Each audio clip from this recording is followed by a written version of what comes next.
सजनों ते वैलियो ये लम्हे बड़े ही खुशी के लम्हे ने कि तुहानू पता कि पूरे पंजाब दे 5 दरियावां की इस धरती दे विच अल्लाह के फजलो करम दे नाल वाढी पै गई आ।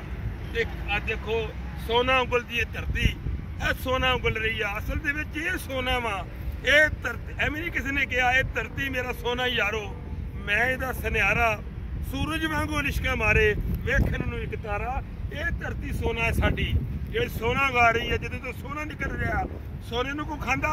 असल सोना ये आ सब तो मजबूत साडी मईशत जिहड़ी कणक आ, जिहड़ी कणक जिहड़ी साडी बुनियादी जरूरत आ और मईशत का सब तो वड्डा एक हिस्सा वा।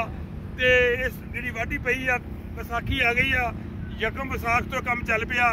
ते मैं इत्थे चल शेर पढ़ांगा कि आई विसाखी कणकां पक्कियां, आई विसाखी कणकां पक्कियां, खेत नूं वाके रूड़ी पाई, देखो कड़ी मुबारक आई, तरसदियां सड़ जिसनों अखियां, आई विसाखी कणकां पक्कियां। अज किसान खुशी दे विच लै बैठे ने, सारे सफर दे विच चल पै रहे। तो यानी किसान भरा अज बड़े खुश ने कि उन्होंने मेहनत जिहड़ी आ साल भर दी उहदा फल मिल रहा। ते विसाख दे विच यकम विसाख तो 30 विसाख तक ये यानी कि वाढी हुंदी रहनी अल्लाह दे फजलो करम दे नाल। ऐ तुसीं वेख रहे हो भरियां पत्तियां। इधर जनाब शाद भाई दिखाइयो जरा, इधर जनाब वो थ्रैशर चल रहे ने ते कणकां घरां च पहुंच गई ने। अल्लाह की बड़ी रहमत आ, अल्लाह पाक इस धरती के उत्ते अपनी रहमत दियां बारिशां शमा शम बरसाउंदा रहे। ये धरती इसे तरह सोना उगलती रहे।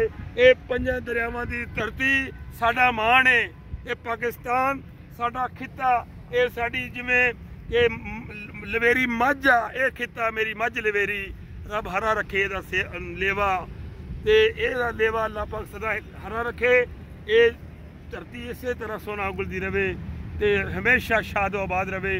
बहुत शुक्रिया, जिउंदे वसदे रहो।